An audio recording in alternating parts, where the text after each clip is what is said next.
about the Department of Education. The Department of Education was established by Jimmy Carter on October 17th, 1979. It was created under the Department of Education Organization Act. Officially active on May 4th, 1980.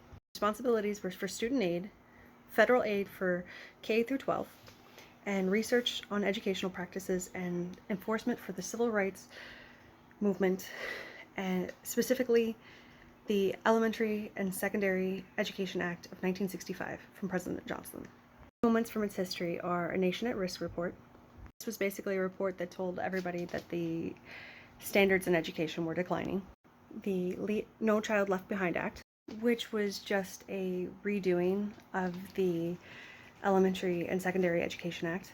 The Every Student Succeeds Act, which was just a redoing of the No Child Left Behind and the Elementary and Secondary Education Act. In its time, it's created a lot of controversy because it's taken control out of the states and created a lot of federal overreach. It's also made it so that we've put a placement on standardized testing for English and math, and created a decline in the overall education that a lot of children have been receiving. We are now spending more than we have ever on students' education in the United States of America.